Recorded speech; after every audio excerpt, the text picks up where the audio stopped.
예, 5학년 친구들 안녕하세요. 오랜만에 영상으로 만나게 됐습니다. 자, 오늘 사회 시간에 세 가지를 배워볼 건데요. 첫 번째는 고려청자, 두 번째는 팔만대장경, 세 번째는 금속활자에 대해서 세 가지를 배워볼 거예요.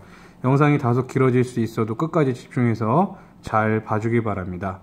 자, 학습 문제 같이 읽어보겠습니다. 고려청자에 담긴 우수성과 당시 사람들의 생활 모습을 알아봅시다 라고 되어 있습니다.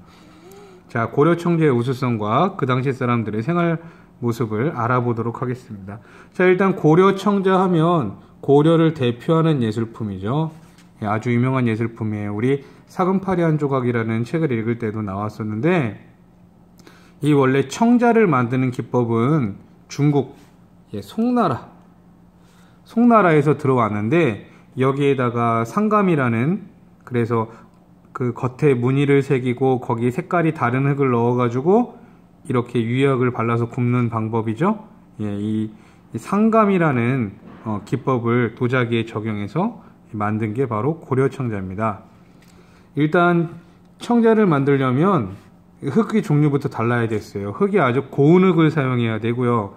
그 다음에 청자를 구울 때 높은 온도를 일정하게 유지하려면 가마를 만드는 기술과 불을 다루는 기술이 발달해야 했다. 자, 이 높은 온도가 얼마 정도 될까요?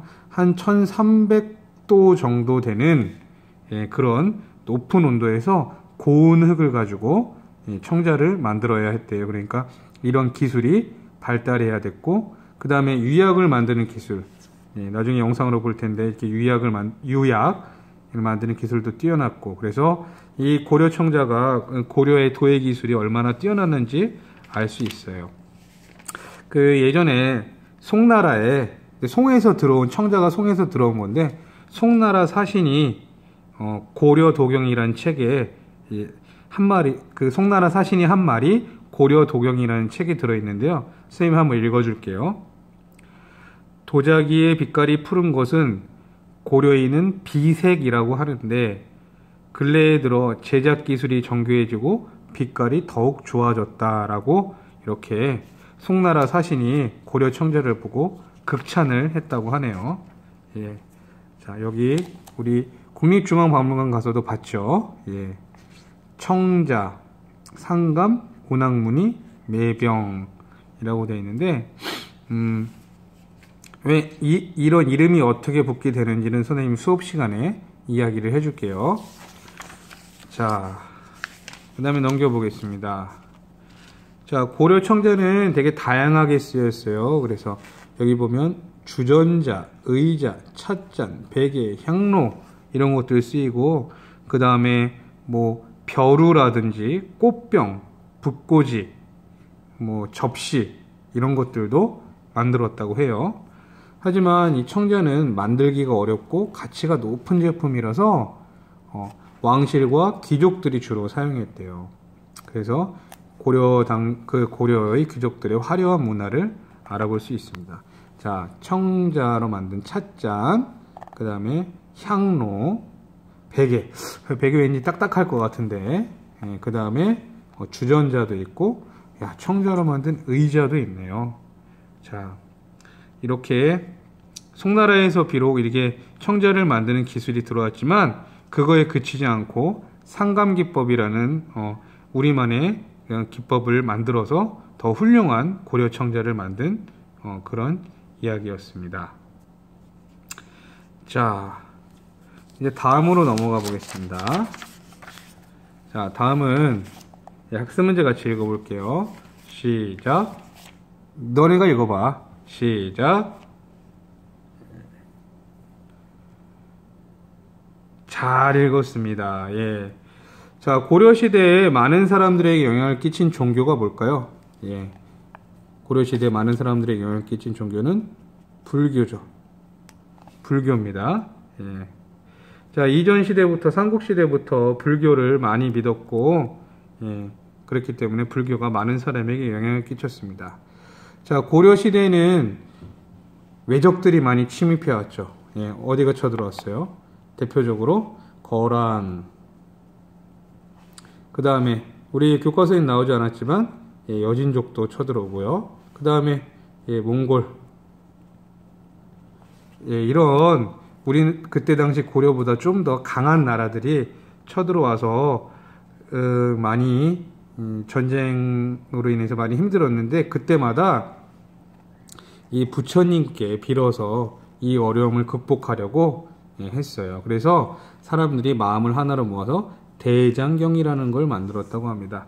자, 이 대장경이 뭐냐 하면 이 부처님의 가르침이나 아니면 불교에서 지켜야 할 계율들 같은 거를 다 모아놓은 큰 책이라고 볼 수 있어요. 그래서 대장경이라고 합니다. 자, 사실 이 대장경은 몽골 침입 이전에 만들었어요. 거란의 침입 때 이 거란의 침입을 부처의 힘으로 이거 어려움을 극복하고자 해서 대장경을 만들었습니다. 그게 이제 뭐냐면 초조대장경이라고 불러요. 초조대장경. 자, 그런데 몽골의 침입으로 인해서 이 초조대장경이 불타 없어졌어요. 선생님이 몽골이 침입해서 고려의 왕실이 어디로 이동했다고 했죠? 강화도로 이동했다고 했죠? 그래서 강화도에서 이 소식을 듣고 초조대장경이 불타 없어졌어? 그러면 다시 또 대장경을 만들어서 부처의 힘으로 이 몽골의 침입을 이겨내자 해가지고 만든 게 바로 제조대장경. 그러니까 이건 초조대장경 처음이고 다시 만들었대서 제조대장경인데 얘가 8만 개여서 그래서 8만 대장경이라고 부릅니다. 우리는 8만 대장경이라는 이름이 훨씬 더 익숙하죠, 그죠? 그 판이 8만 개가 좀 넘는다고 해요. 자, 이런 걸로 봐서 이 고려의 불교 문화가 수준과 또 불교가 고려사에 미쳤던 영향력을 짐작해 볼 수가 있다고 할 수 있습니다. 자, 그러면 이제 8만 대장경을 어떻게 만드느냐, 이 만드는 과정이 나와 있는데요. 나무를 잘라 바닷물에 2년간 담가두기, 나무를 알맞은 크기로 자른 뒤 소금물에 삶기. 자, 지금 바닷물도 짠물이죠. 소금물이죠. 거기에 담가뒀다가 또 나무를 이렇게 자른 다음에 얘를 소금물에 삶아요. 자, 이런 건 왜 그럴까요? 나무가 비틀어지거나 갈라지는 걸 막기 위해서. 자, 그 다음에 이 나무를 또 1년간 바람이 잘 드는 그늘에서 말립니다. 자, 이렇게 나무를 나무에 소금을 집어넣고 잘 말리는 이유는 이 나무가 가진 썩거나 갈라지거나 이런 것들을 줄이기 위해서 이렇게 했고요. 그 다음에 일정한 크기로 잘라서 글자를 새기고, 그 다음에 새긴 목판을 한 장씩 찍어내서 틀린 글자도 골라내고, 그리고 이제 이 목판, 나무판이죠. 나무판의 귀퉁이는 구리로 마감을 해서 이걸 오칠을 해서 보관했다고 해요. 자, 여기 보면 합천해인사, 경상남도 합천군이라는 합천해인사에서 만든 대장경 판이 이렇게 있어요. 이 판을 만들어서 이제 여기다가 먹을 칠하고 종이를 해서 찍어내가지고 이제 8만 대장경 책을 만들게 된 거죠. 자, 넘겨보겠습니다. 자, 8만 대장경 판은, 그러니까 그 목판 얘기하는 거예요. 목판. 10여 년간, 10년이 넘는다고 알고 있는데 약 목판 8만여 장. 그러니까 이 판이 8만 개라는 거예요. 판이 8만 개. 이 목판이 8만 개라는 거예요. 예, 그래서 불경을 새긴 건데 글자가 고르고 틀린 글자도 거의 없대요. 예, 이거 한 사람이 제작하지 않았겠죠. 여러 사람이 10년 넘게 제작했는데요. 신기한 건 뭐냐면 틀린 글자가 우리 전체 0.0003%밖에 안 돼요. 그러니까 100만 개 중에서 100만 글자 중에 3글자 정도가 틀렸다는 거예요. 그걸 이제 나중에 확인해 보니까 그렇다고 합니다. 이걸로 봐서는 그때 당시 고려의 목판 제조술, 그러니까 판을 만드는 기술, 조각술, 인쇄술이 매우 뛰어났다고 말할 수 있습니다. 8만 대장경 판은 지금 현재 세계 기록 유산으로 등재되어 있고, 이 8만 대장경 장경판을 보관하는 곳, 장경판전, 아까 경상북도 합천군에 있다고 그랬죠. 거기 유네스코 세계유산으로 등재되어 있습니다. 자, 이게 보면 이게 바로 이 사진이 합천 해인사라는 곳에 이 대장경판이 있는 곳이에요. 자, 여기 창문 크기도, 이 건물의 창문 크기도 다 다르고요. 이 바닥에 숯가루를 다 깔고 우리 숯 있죠? 예, 온도와 습도를 맞췄다고 해요. 그리고 대단한 것 같습니다. 예. 고려 사람들이 얼마나 불교를 믿었고 이 불교의 힘으로 나라의 어려움을 극복하고자 노력했는지 알 수 있어요. 자, 그런데 아까 강화도에서 만들었다고 그랬죠? 왜 여기 경상남도로 이게 가 있을까요? 이게 강화도에서 만들었는데, 예. 원래 강화도에 있다가 조선시대 때 이 왜구들이 막 침략해오고 막 노략질하고 막 훔쳐가고 막 이러니까 이게 훼손될까봐 조선시대 때 임금이 성종이라고 추정되는데 임금이 좀 안전한 내륙에다가 그래서 육지에다가 경상남도에다가 옮겼다고 합니다. 자, 이제 마지막 시간이 길어졌네요. 빨리 보겠습니다. 자, 금속 활자에 대해서 알아보겠습니다. 학습 문제 읽어보죠. 금속 활자를 살펴보며 고려의 기술과 문화를 알아봅시다 라고 되어 있습니다. 자, 우리 아까 팔만대장경 나왔죠? 그 목판이잖아요. 목판. 나무판에다가 글자를 새겨서 그걸 종이를 찍어내는 거예요. 도장이야, 도장. 목판 인쇄술 뿐만 아니라 금속 활자를 이용한 인쇄술이 발달했다. 자, 아무래도 나무로 만드는 것보다 금속으로 만드는 게 더 어렵겠죠. 하지만 왜 좋을까요? 나무에 비해서 좋은 점이 여러 가지가 있죠. 일단 나무보다는 더 튼튼해요. 그러니까 뒤틀리거나 썩거나 할 염려가 훨씬 적어요. 자, 그거의 차이점에 대해서는 선생님 조금 이따 얘기해 줄게요. 자, 금속 활자를 만들려면 높은 온도에서 금속을 다루는 기술, 뜨거운데 쇠 같은 걸 녹이려면 뜨거워야 되잖아. 그 다음에 활자를 판에 고정하는 기술, 이런 것들이 필요했다고 합니다. 자, 여기 볼게요. 자, 목판 인쇄술은 같은 책을 많이 만드는 데는 효율적이었어요. 왜냐하면 이제 판을 찍어서 하면 되니까. 근데 나무에 글자를 새기다 중간에 틀리면 그럼 버려야 돼. 다시 나무판을 갖고 와서 다시 글자를 새겨 넣어야 돼요. 그런 불편함이 있었고, 그 다음에 목판을 이제 조각해내는데 시간이 오래 걸리고 그런 불편함이 있었고, 그다음 갈라지거나 휘어지기도 하고, 그리고 여러 종류의 책을 만드는 건 좀 힘들었어요. 하지만 금속 활자는 판을 새로 짤 수가 있어서 여러 종류의 책을 만들기도 좋았고, 일단 튼튼하고 쉽게 마모되지 않는다. 달아서 없어지지 않는다는 얘기예요. 그런 얘기입니다.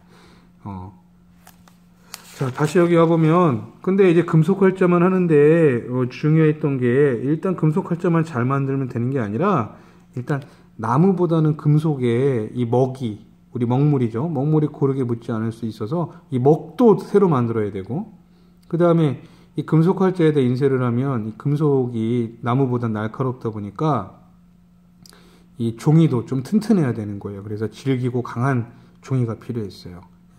그래서 고려는 이런 기술도 같이 발달을 했죠. 이 고려에서 만든 종이가 품질이 아주 좋아서 송나라로 수출되기도 했다고 하네요. 자, 하지만 안타깝게도 이런 금속활자 제작술이 발달됐지만 이거 갖고 무언가를 많이 만들어내고 많이 유통되지는 않아서 사회에 끼친 영향력은 크지 않다고 합니다. 자, 금속활자 인쇄 과정이 있습니다. 밀랍자 새기기. 이제 밀랍이 뭐냐면 우리 꿀벌 집에 있는 그게 밀랍인데, 그 밀랍 가지고, 밀랍은 좀 다루기가 편해요. 쉽게 얘기하면 우리 고무차륵 정도? 그런 걸로 이제 새긴 다음에 활자를 만들고, 그 다음에 그 틀을 만들어서 거기에 쇳물을 붓고 금속 활자를 만들고, 그 다음에 그래서 만든 금속 활자가 이거예요. 글자의 앞면에 이렇게 한자가 도장처럼 거꾸로 되어 있고, 뒷면에는 이게 움푹 파여 있죠. 이거는 사실 이제 금속을 좀 아끼려고 이게 구리가 많이 사용되는데 구리 양을 줄이기 위해서 뒷면에는 이렇게 홈을 파놨대요. 자, 요거 조그만 것들을 이제 이 판에다가 이 집게로 집어서 한 개씩 이렇게 조합을 하는 거야. 글자 하나만 만들어 놓으면 이게 나중에 쓸 데가 있겠지. 이거 그대로 빼가지고 다른 책 만들 때 다른 데도 그대로 끼워 넣으면 되잖아. 그래서 여기다가 이제 종이를 대고 인쇄를 하는 모습입니다. 자, 근데 이제 자랑할 만한 게 있어요. 뭘 자랑해야 되냐면, 금속 활자로 찍은 책, 인쇄본 중에 세계에서 가장 오래된 책이 바로 고려시대에 만든 직지심체 요절이라는 책이에요. 그래서 원래 이거는 불교의 가르침에서 깨달음에 관한 내용을 정리한 건데 원래는 2권인데 현재는 1권만 남아 있어요. 그러니까 금속 활자로 얘를 찍은 책 중에 제일 오래된 책이에요. 유럽에서도 금속 활자를 만들었는데 유럽에서 만든 금속 활자보다 70여 년 정도가 앞서서 제작됐대요. 자, 근데 안타깝게도 자, 이게 이름 뭐라고요? 직지심체요절. 여러분들 기억해 두세요. 직지심체요절. 세계 1등이야, 세계 1등. 근데 이게 지금 우리나라에 없고 프랑스에 있어요. 왜 프랑스에 있을까요? 1887년도부터 1903년도까지 우리나라의 그 프랑스 대사로 있던 이름 선생님 알아봤는데 콜랭드 플랑시라는 사람이 우리나라의 이런 문화재나 우리나라에 근무하면서 우리나라의 문화유산을 수집해서 프랑스로 많이 가져갔대요. 그때 이 직지심체요절도 프랑스로 간 것 같아요. 그래가지고 프랑스에 있다고 합니다. 자, 안타깝죠. 우리나라로 갖고 오고 싶어요. 자, 오늘 여기까지 공부했습니다. 영상이 좀 길었는데 오늘 크게 3가지 배웠어요. 첫 번째 고려청자. 두 번째 팔만대장경. 세 번째 금속활자. 이게 다 바로 고려의 문화 수준을 알 수 있는 그런 것들이었습니다. 자, 여기까지 하고 수업 시간에 또 다른 내용, 선생님이 재밌는 동영상들도 많이 보여줄게요. 안녕.